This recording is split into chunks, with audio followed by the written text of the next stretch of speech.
Traffic నిబంధనలు పాటిస్తే ప్రమాదాలు నివారించవచ్చునని ఎస్ఐ తోట తిరుపతి అన్నారు. ప్రజలంతా ట్రాఫిక్ నిబంధనలు పాటిస్తే ప్రమాదాలు చాలా వరకు నివారించవచ్చని వీణవంక ఎస్ఐ తోట తిరుపతి అన్నారు. ఆదివారం రోడ్డు భద్రత మాస సంవత్సరాల్లో భాగంగా చల్లూరు గ్రామంలో వాహనదారులకు ట్రాఫిక్ నిబంధనలపై అవగాహన కల్పించారు. వాహనదారులు తప్పక హెల్మెట్ ధరించాలని విజ్ఞప్తి చేశారు.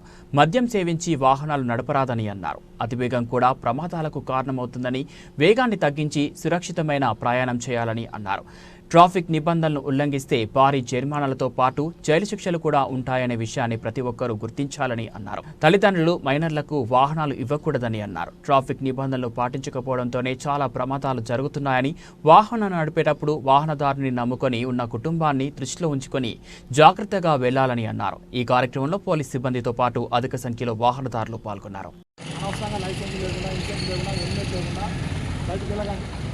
జాగ్రత్తగా ఆటో యూనియన్ వాళ్ళు మాత్రం ఖచ్చితంగా ప్యాసింజర్లు తీసుకునేది కాలు నడపద్దు.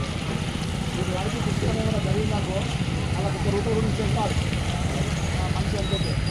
సో మీరు పేపర్లు లైసెన్స్ ఇన్సూరెన్స్ కానీ క్యారీ చేయండి, యూనిఫామ్ క్యారీ చేయండి, క్యారీ కూర్చొని పెట్టకండి. మీ ఆటో ఎవరు మోయించాలి ఈ ప్రజలు ఇక్కడ లేదా అడ్డా ఎవరు ఇక్కడ ప్రజలు మోయించాలో పెట్టారు కదా.